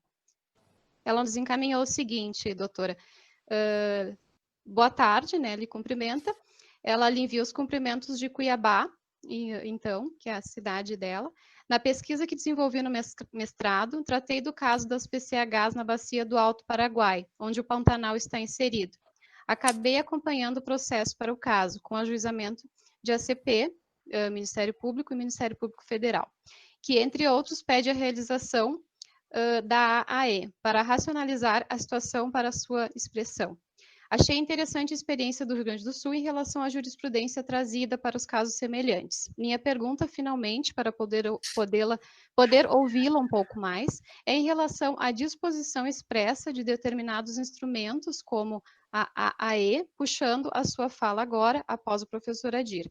Ainda que tenhamos um arcabouço robusto de regras de proteção ambiental no Brasil, pensa que existe uma diferença em efetividade na prática, na disputa que trava judicialmente, se tivermos especificidades instrumentais, aí ela cita o AE, o AI, indicadas na legislação federal? Obrigada pela pergunta. esses instrumentos, na verdade, eles têm eles têm em comum a lógica assim, de uma justiça procedimental, ou seja, a gente sempre parte daquela premissa de que se o processo de tomada de decisão for um processo bem fundamentado, um processo idôneo, participativo, instruído por documentos bastante mais sólidos, né, tendencialmente a decisão resultante vai ser melhor, né, é essa a ideia que se tem quando a gente trabalha esses instrumentos de apoio à tomada de decisão, né. Então, por isso a gente muitas vezes judicializa, porque a gente insiste em imaginar assim, que um estudo de impacto ambiental mais elaborado, mais participativo, né, que uma avaliação ambiental integrada ou uma avaliação estratégica vão ter condições de obter um resultado tendencialmente mais idôneo, mais justo. Na verdade, a gente não tem uma garantia de que vai ser melhor o resultado, né? Porque a gente tem uma baixa preocupação em monitoramento a posteriori. A gente tem muito pouca informação, o próprio licenciamento depois, ele raramente se preocupa, assim, em fazer uma reavaliação. Nunca vi na minha vida, assim, olha, eu tenho quase 25 anos de Ministério Público, nunca vi um licenciamento dado ser suspendido depois, inviabilizado depois que foi dado, porque os danos ambientais foram considerados excessivos, né? Então, me parece, assim, que esses instrumentos, eles acabam tendo, assim, uma força procedimental, embora não seja uma garantia de que lá na frente o resultado vai ser verdadeiramente um resultado satisfatório, né? Mas eles são um espaço de resistência, são um espaço de aprofundamento da discussão democrática, são um espaço também de melhoria da motivação do ato administrativo. O Estado acaba sendo obrigado, né, a fundamentar melhor as decisões quando se depara com uma exigência de uma avaliação ambiental integrada, né, ou estratégica. Então, me parece que isso vai qualificando o processo de tomada de decisão, né? É mais nesse sentido que se busca com a exigência desses instrumentos, né? Mas o grande problema, e aí a pergunta do professor Adir, lá do início, é muito oportuna, né? Dificilmente o Estado quer se vincular, né? Ele não quer se auto-vincular. Tem um texto do professor Flávio Vilaça, que é sobre planejamento urbano, mas que é muito interessante, né? Que é uma contribuição histórica sobre o estudo do planejamento urbano no Brasil. Flávio Vilaça, vale muito a pena vocês irem atrás desse texto, porque ele mostra, assim, historicamente, que embora a gente sempre fale em plano, é o plano diretor, é o plano isso, é o plano aquilo, é o estudo de impacto, enfim, verdadeiramente o Estado nunca quer se vincular ao próprio plano, à própria determinação, porque isso é tratado como uma espécie de camisa de forças, depois ele vai ter uma baixa margem de manobra, né? Então, ele mostra como isso, historicamente, veio sendo desenhado, né? Embora a reflexão seja o planejamento urbano, né? Eu penso que isso é muito propício para falar no zoneamento ecológico-econômico, as avaliações ambientais integradas, né? Agora mesmo, a gente tem uma ação civil pública que envolve o polo carboquímico, onde a gente está exigindo uma avaliação ambiental integrada, aliás, estratégica, com base no antigo Código Estadual do Meio Ambiente. O código lá de 2000, o artigo 16 desse código, condicionava os planos de desenvolvimento à avaliação ambiental estratégica. E como a Lei Gaúcha das Mudanças Climáticas também fala nisso, né, a nossa ação civil pública exige como condição para que o polo carboquímico, os dois polos carboquímicos avancem, que se faça uma avaliação ambiental estratégica. Mas a gente não sabe bem o que vem dessa avaliação ambiental estratégica. Qual vai ser o efeito dela na tomada de decisões? Porque, primeiro, no Brasil a gente tem uma experiência quase nula em avaliação ambiental estratégica, uma dificuldade até de compreender os limites do instrumento, as vantagens do instrumento, né? Então, mas enfim, são estratégias jurídicas de aprofundar o processo decisório, né, de tornar o processo decisório para alguns mais burocrático, mas para outros mais complexo, né, no sentido de produzir uma visão mais plural das várias realidades, né.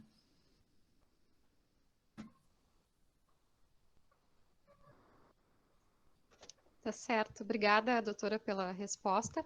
Nós temos mais uma pergunta, do aluno Emílio, desculpe, eu não sei se é aluno, me enganei, do Emílio Libardi Fogaça, não sei se ele está online, gostaria de fazer a pergunta diretamente à palestrante.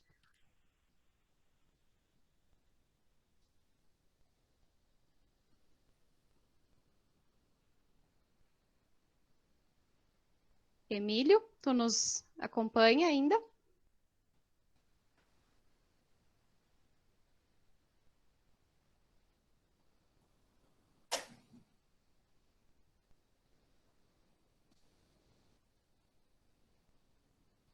Podes abrir o teu microfone e direcionar a tua pergunta, então, diretamente à doutora Annelise, por gentileza.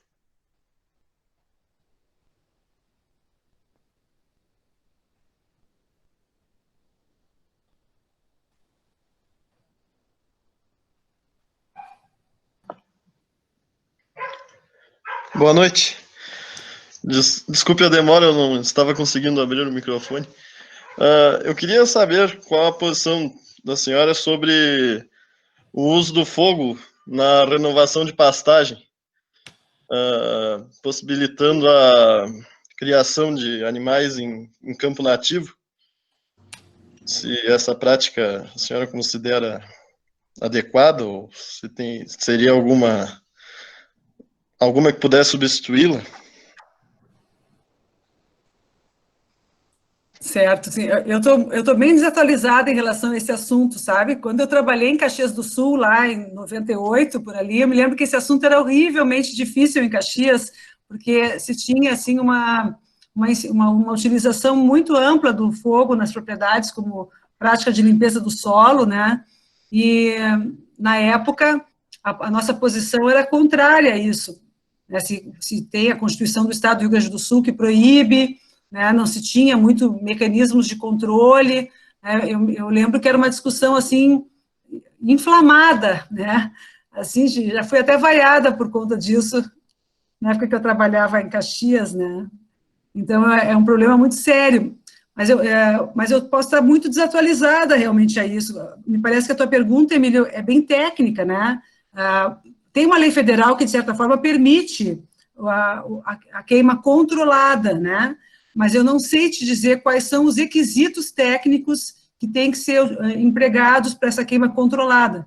Me parece que terias que conferir com um engenheiro agrônomo, né, um profissional que possa orientar, né. Agora, eu não sei realmente te dizer se no Rio Grande do Sul, atualmente, estão autorizando, tá, porque a legislação estadual, né, proibir, enfim, mas como eu não trabalho mais com essa temática já há muito tempo, eu já não sei, assim, te dizer nada atual sobre a queima de campo.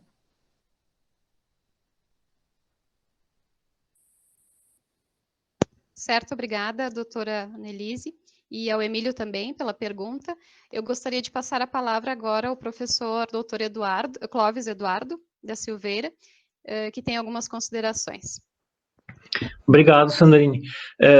Só mais uma vez dizer da minha admiração pela professora Annelise, né, pela sua atuação tanto acadêmica quanto profissional, cumprimentar novamente agora no ar, né, todos os professores, o professor Adir, o professor Alexandre, que são os debatedores, e todos os demais colegas, a professora Fernanda, o professor Jefferson, não sei se está aí ainda, enfim, todos os colegas docentes e discentes.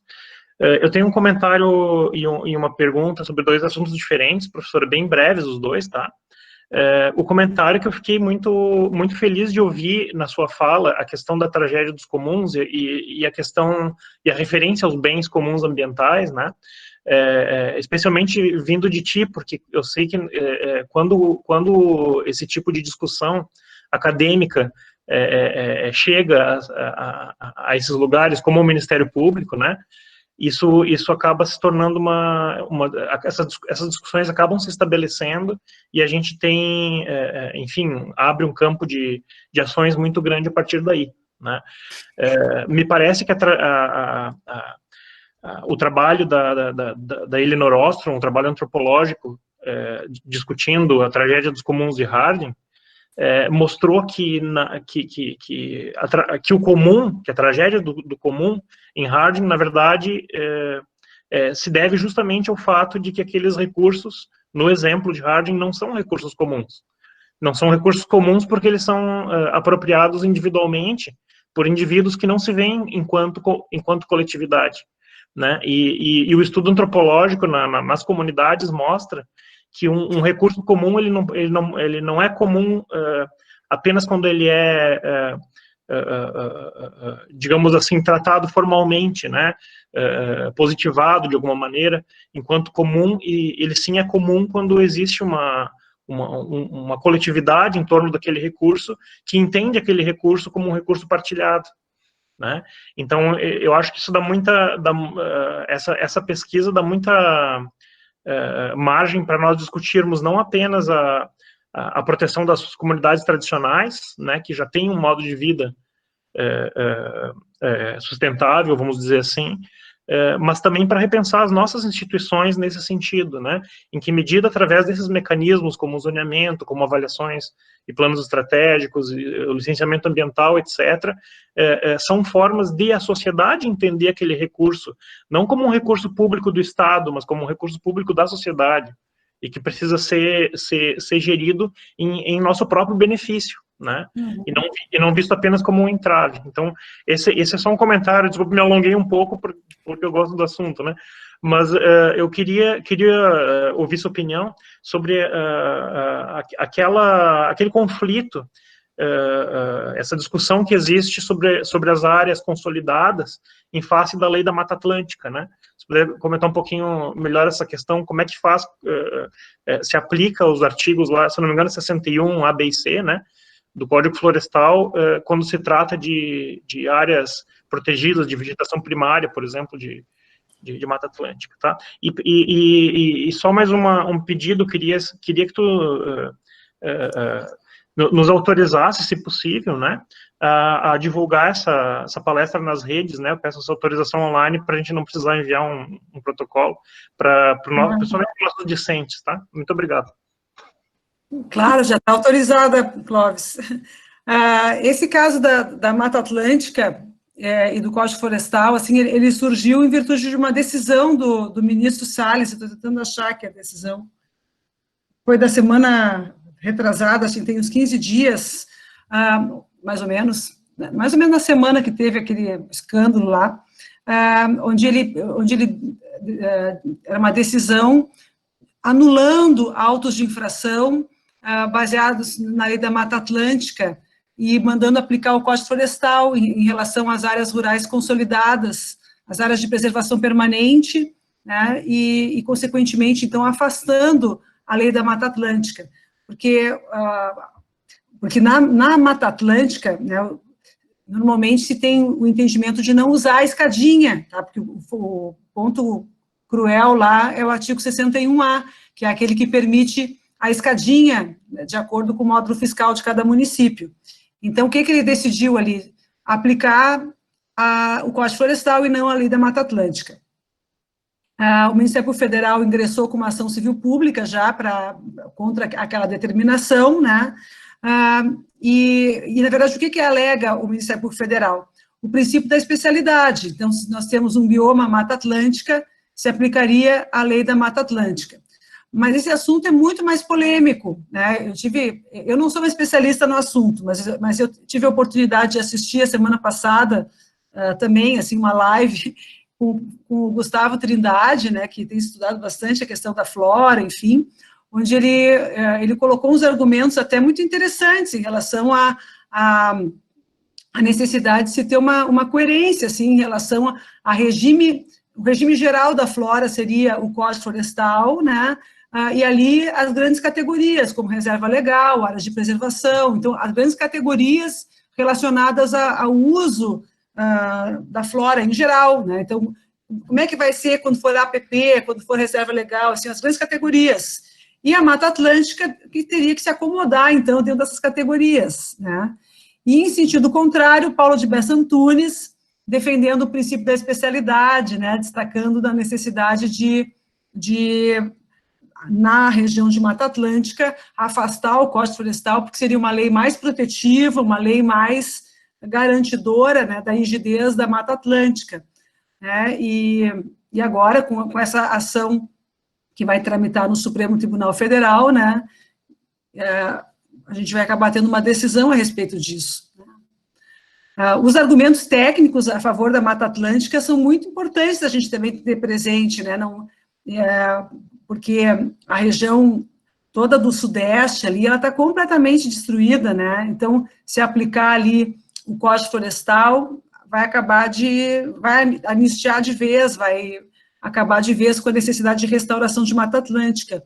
Então, nessas horas, eu penso que a gente também tem que olhar para a realidade concreta, sabe, de tentar entender assim, qual é a consequência de uma decisão dessas, em termos de proteção do bioma, que vem sofrendo, assim, uma devastação tão progressiva, né. Mas eu te confesso que eu ainda não tive tempo de estudar esse assunto e formar minha própria opinião. Obrigado, professor. Acho que deu para organizar bem as ideias sobre o assunto. E realmente é um assunto complexo, né? Eu vou passar para o Alexandre, até, que eu tenho o WhatsApp dele bem fácil aqui para mim. Eu faço a ação direta de inconstitucionalidade, essa. Aí, Alexandre vai fazer a gentileza, mandar para o professor Clóvis, que eu não tenho o contato dele. Porque é uma situação da hora, foi ajuizada hoje, super atual, né? Tu tangenciaste o assunto durante a fala, né, eu quis pedir para ouvir um pouco mais, porque realmente o assunto eu acho que ainda vai dar o que falar, né, um assunto bem complexo. E estava parado, né, isso que eu acho interessante, porque se a gente for pensar, a Lei da Mata Atlântica é de 2006, o Código Florestal é de 2012, bem ou mal, as coisas estavam paradas, estavam acomodadas, né? Então, a pergunta do Alexandre, na ideia no intuito de produzir um retrocesso do ponto de vista da proteção concreta do ambiente, me parece que escavar um problema onde não estava acontecendo, assim, do ponto de vista, a legislação estava, de certa forma, estabilizada já, né? Depois da decisão do Supremo, as coisas estavam mais ou menos acalmadas. Muito obrigado. Devolvo a palavra, Sandrine. Obrigado, professor Clóvis, a doutora Annelise. Eu gostaria de chamar a professora Fernanda Damascena, eu vi que ela está online, se ela gostaria de fazer alguma consideração.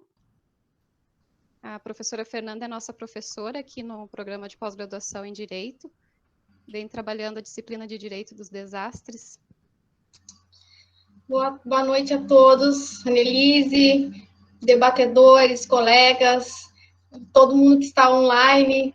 Hoje chegamos aí mais uma meta, né, de muitos espectadores, e não é para menos, né, considerando quem é a nossa palestrante, a Annelise sabe da minha admiração pela pessoa e pelo trabalho que ela desenvolve enquanto pesquisadora, enquanto promotora de justiça, e nos traz aí uma reflexão muito profunda a respeito de instrumentos que até então são, na verdade, com toda razão, Annelise, pouco explorados, né, tanto do ponto de vista da pesquisa, quanto da sua aplicação mesmo prática, e eu, olha, faço coro às suas reflexões, teria que estudar sobre muitas das questões que você falou para poder debater à altura, mas do ponto de vista da onde eu olho, que é sobretudo da gestão de risco, né, de grandes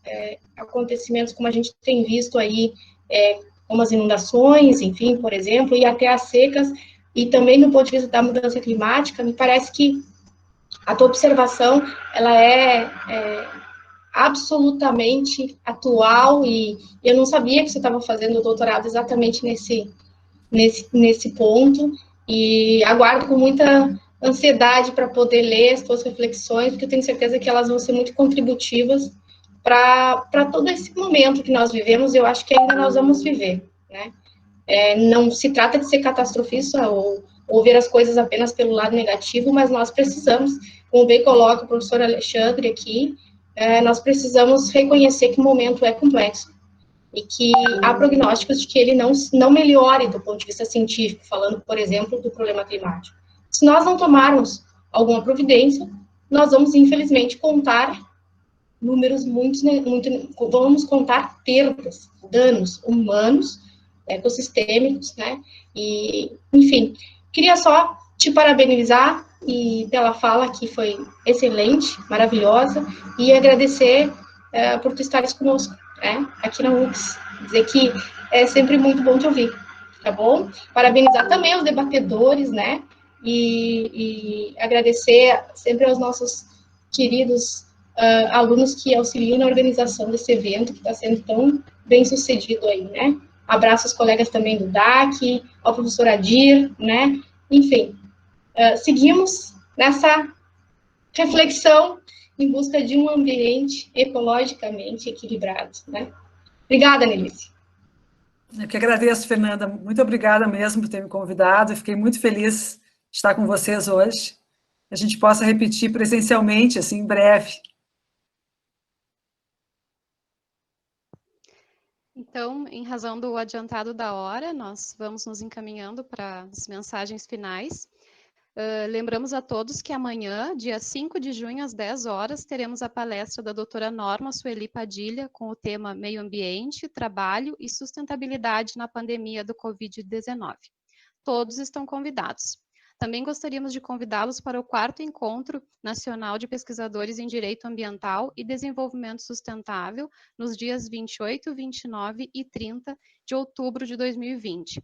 Temos maiores informações e o edital do evento na página do mestrado e doutorado em Direito da UFS.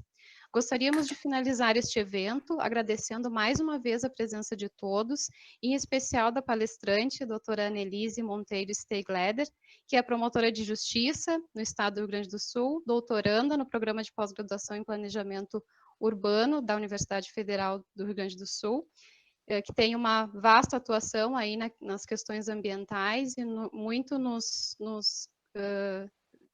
traz argumentos, estudos, sempre nos nossos estudos também. Então, agradecemos a sua brilhante apresentação e queremos tê-la em breve aqui conosco, certamente. Também gostaria de agradecer a todos pela oportunidade de mediar esta importante atividade. Desejo a todos que cuidem-se, uma boa noite e até amanhã. Um abraço a todos.